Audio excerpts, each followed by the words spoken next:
떠올라요. 극도의 분노심이. 그래서 저는 그걸 보고 모든 사람한테 공격성이 있어요. 그러니까 우리도 원시시대 때는 맹수들하고 싸웠잖아요. 그 공격성이 있는데 그것을 이제 사회생활에는 문제가 되니까 그걸 억제하고 있는 거야. 그러니까 어딘가는 있어요. 그것이 분출이 되는 거예요. 그죠? 그러면서 이성을 잃으면서 이제 몰입에 들어가는 거예요. 자, 몰입 상태는 어떤 상태 우리가 몰입이 되냐면, 뇌가 이게 목숨이 걸린 것만큼 중대한 상황이라고 생각하면 몰입이 되는 겁니다. 우리 뇌가. 예를 들어서 어떤 아이가 전자오락을 한다. 그러니까 몰입이 되는 이유는 뇌는 전자오락이라는 걸 몰라요. 뇌에 들어오는 신호를 가지고 판단을 하는데 아이가 그렇게 하면서 자기께 죽으면 깜짝깜짝 놀라는 거야. 근데 그 놀라는 신호가 이제 들어오는 거예요. 뇌는 그걸 계속 받는 겁니다. 그걸 얘가 안 죽으려고 한간 힘을 쓰는 거야. 이렇게 반복해서. 그것이 반복해서 계속 자극이 들어오니까 뇌는 어떻게 생각하냐면 얘가 좀 목숨을 건 전투를 하나 보다. 이렇게 생각을 하는 거예요. 그래서 몰입을 시켜주는 거예요. 죽으니까. 잘못하면 죽으니까. 똑같아요. 그래서 내가 지금 A라는 문제를 풀려고 차갑게나 그 생각만 하잖아요. 계속 그걸 명확한 목표를 가지고 차갑게나 생각하면 뇌에 계속 반복적으로 이렇게 들어가요.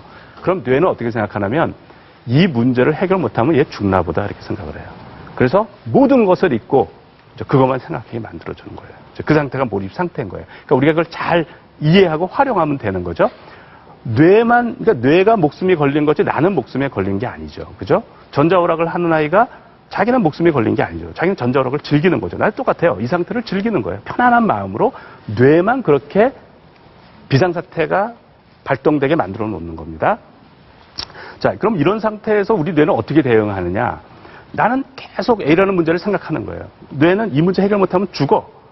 근데 계속 안 풀리고 있는 거야. 그러니까 뇌의 위기감은 계속 올라가는 거예요. 이거 해결 못하면 죽는데도 계속 안 풀리고 나는 계속 생각을 하고 있는 거야. 그러면 뇌가 어떻게 반응하냐면 이제 다른 문제에 대한 아이디어들을 내줘요. 그러니까 예를 들어서 내가 예전에 B라는 문제를 막 고민했는데 답을 못 구했는데 거기에 대한 아이디어들, C라는 문제, D라는 문제, 아니면 평소에 내가 고민했던 문제들, 삶의 문제, 대인관계의 문제, 가족과의 문제, 이렇게 어쨌든 그거에 대한 답을 내가 줘요.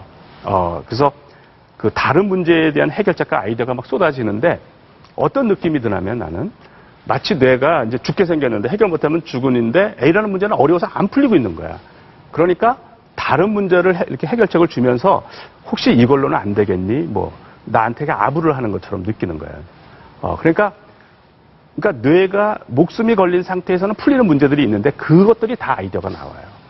그 다음에 그 문제 해결에 도움이 되는 깨달음들이 떠올라요. 그러니까 지금 내가 A라는 문제를 막 풀고 있는데 내가 미처 몰랐어, 이 사실을. 그걸 알게 돼요. 그래서 당장 A라는 답은 나오는 건 아니지만 내가 한 걸음 앞으로 간 거야. 명백한 거야. 너무너무 신나죠. 왜냐하면 지난 일주일 동안 이거 못했는데 이게 한 발자국을 가니까 또 한 발자국 가고 계속 그런 기적과 같은 아이디어가 떠올라요. 그래서 내가 지금 문제의 포위망을 좁히고 있다는 것은 확실히 느껴지는 거예요. 내가 지난달보다, 지난주보다, 어제보다 내가 포위망을 더 줄인 거예요. 이렇게. 그게 명확하게 느껴지는 거예요. 그 다음에 문제 해결에 도움이 되는 정보 소재가 떠올라요. 그러니까, 이 문제는 어느 대학의 어느 교수를 만나면 도움을 받을 거야. 어느 연구소에 어느 연구원을 만나서 물어보면 도움을 받을 거야.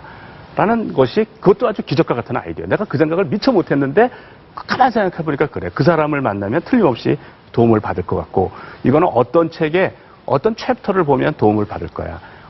누가 쓴 어떤 논문을 보면 도움을 받을 거야. 어떤 분야의 논문을 찾아보면 도움을 받을 거야. 이것들이 평소에 떠오르지 않는데 기적과 같이 떠오릅니다. 그러면 나는 이제 그 아이디어가 나오잖아요.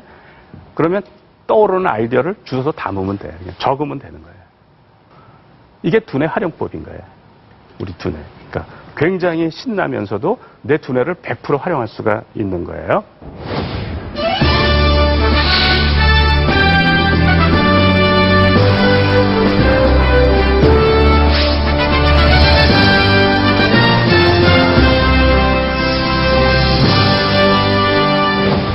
이제 제가 이런 몰입 상태에서 무슨 머리를 쥐어짜는 것이 아니고 나는 편안한 상태에서 생각을 하는 거예요. 편안한 상태에서. 그러니까 내 몸은 그렇게 편하고 좋은데 머리는 풀가동이 되는 거예요. 그래서 제가 그걸 경험하면서 야, 머리 두뇌를 100% 가동하면 하는 것이 내가 무슨 힘들게 에너지를 소모하면서 그러는 것이 아니라는 걸 알았어요. 나는 굉장히 편안하게 쉬면서도 내 두뇌는 100% 가동할 수 있다는 걸 제가 알았어요.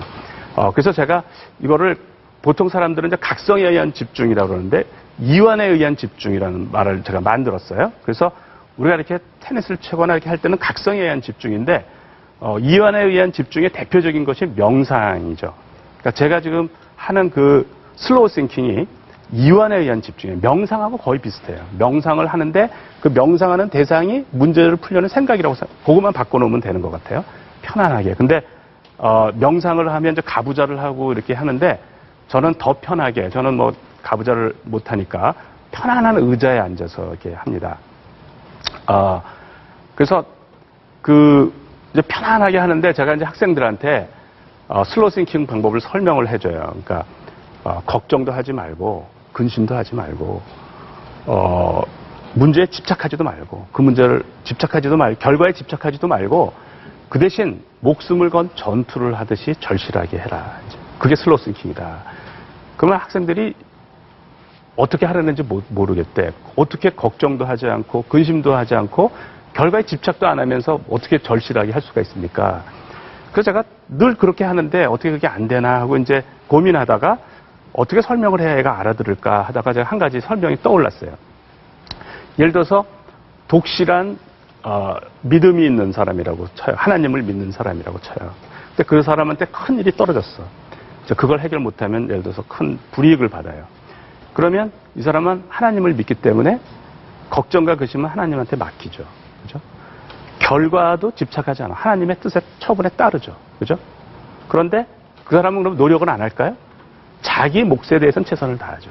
하나님이 바라보고 있는데 노력을 안 해 도와줄 리가 없잖아. 그죠?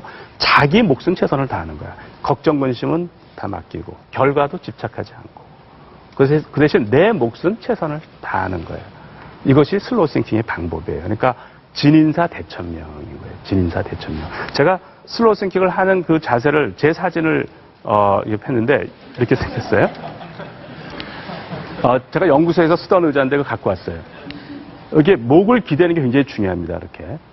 이렇게 편안하게 앉아서 목을 기대는 게 왜 중요하냐면 목을 기댈 수가 없으면 머리가 무거워서 목이 힘을 주게 돼 있어요. 머리가 되게 무겁잖아요. 그래서 이렇게 되면 저렇게 되면 몇 시간을 생각을 해도 전혀 힘들지 않아요. 그러다가 이제 졸리죠. 이렇게 조금 졸리면 저 상태에서 자는 거예요. 저 상태에서. 그러니까 되게 쉬워. 생각하다 졸다가 특히 몰입 상태에서는 많이 졸아요. 선잠을 많이 자는데 잠이 굉장히 중요한 역할을 합니다. 저는 저 상태에서 이제 교수가 하는 일이 뭐냐면 수업을 준비하고 논문을 쓰고 논문을 읽는 일이 이제 교수가 하는 일이에요. 저 상태에서 제 노트북을 다리에 올려놓고 수업 준비도 하고 논문도 쓰고 논문도 읽고 그래요. 그러면 제 그 동료 교수들이 제 방에 와서 그게 쉬는 거지 일하는 거냐 이렇게 얘기를 해요. 그러면 저는 쉬는 것보다 더 편해요. 그래서 이렇게 한번 해봐라. 집중도 훨씬 잘 된다. 편하고 좋다. 지치질 않아 저렇게 하면은. 저 자체가 쉬는 거니까. 그러니까 필요한 내 뇌 부위는 풀가동하되 나머지는 휴식을 취해주는 거예요. 그죠? 수영 잘하는 사람들이 온몸에 힘을 빼고 필요한 부위만 쓰듯이 골프 잘 치는 사람이 힘 빼고 치거든요. 똑같아요. 그러니까 골프 못 치는 사람이 힘을 잔뜩 주고 하는 거지 생각을 하는데 힘을 빼야 돼. 그래야 훨씬 더 기량이 올라가고 지치질 않는 거야. 그래서 제가 동료 교수한테 이렇게 하면 지치지 않고 머리가 오히려 집중이 잘 된다. 그러면 뭐라고 그러냐면 나는 그렇게 하면 졸려서 못한다 그래요. 졸리운 것은 내가 원하는 거예요. 왜냐하면 선잠을 자고 나면 집중도가 불연속 쪽으로 올라가요. 몰입도가 불연속 쪽으로 올라가. 그래서 이거 하다가 졸리면 제일 제가 반기는 게 졸음이에요. 그러다가 노트북 옆에 놓고 선잠을 자고 나면 집중도가 탁 올라가고 또 선잠도 꿀맛처럼 느껴져요. 알면 굉장히 쉬운데 모르니까 힘드는 거예요. 모르니까. 춘추시대 제나라 제상인 그 관중은 뭐라고 그랬냐면 생각하고 또다시 생각하라. 생각해서 통하지 않는 것은 장차 귀신이 통할 수 있도록 해준다. 이것은 귀신의 힘이 아니라 정성이 지극했기 때문이다. 이렇게 생각하면 기적과 같은 아이디어가 반드시 나와요. 제가 보니까 법칙이야. 그러니까 이렇게 생각해서